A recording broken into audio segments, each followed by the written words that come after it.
सत्यनारायण भगवान की व्रत कथा का 5वां अध्याय। सूत जी बोले, हे ऋषियों, मैं और भी एक कथा सुनाता हूँ, उसे भी ध्यानपूर्वक सुनो।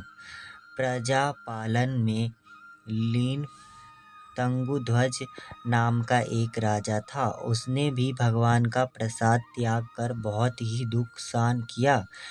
एक बार वन में जाकर वन्य पशुओं को मारकर वह बर के पेड़ के नीचे आया।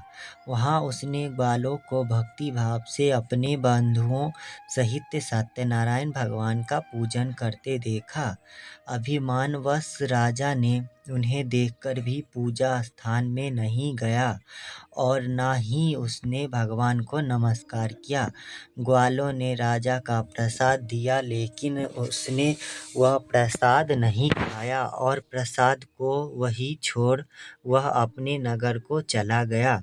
जब वह नगर में पहुंचा तो वह सब कुछ तहस नहस हुआ पाया, तो वह शीघ्र ही समझ गया कि यह सब भगवान ने ही किया है।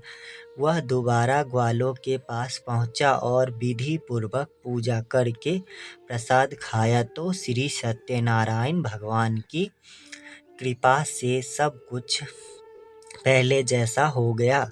दीर्घ काल तक सुख भोगने के बाद मरणोपरांत उसे स्वर्गलोक की प्राप्ति हुई।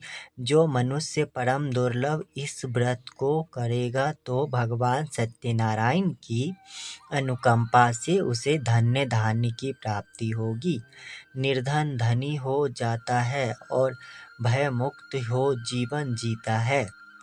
संतानहीन मनुष्य को संतान सुख मिलता है और सारे मनोरथ पूर्ण होने पर मानव अंत काल में वैकुंठ धाम को जाता है।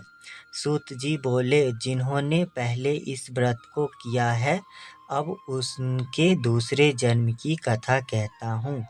वृद्ध संतानंद ब्राह्मण ने सुदामा को जन्म लेकर मोक्ष की प्राप्ति की। लकड़हारे ने अगले जन्म में निषाद बनकर मोक्ष प्राप्त किया।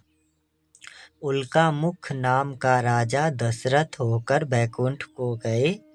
साधु नाम का वैश्व ने मोरध्वज बनकर अपने पुत्र को ओर से चीरकर मोक्ष पाया। महाराज तुंगध्वज ने स्वयं होकर भगवान में भक्ति युक्त हो कर्म कर मोक्ष पाया। श्री सत्यनारायण व्रत कथा का 5वां अध्याय संपूर्ण। बोलिए श्री सत्यनारायण भगवान की जय।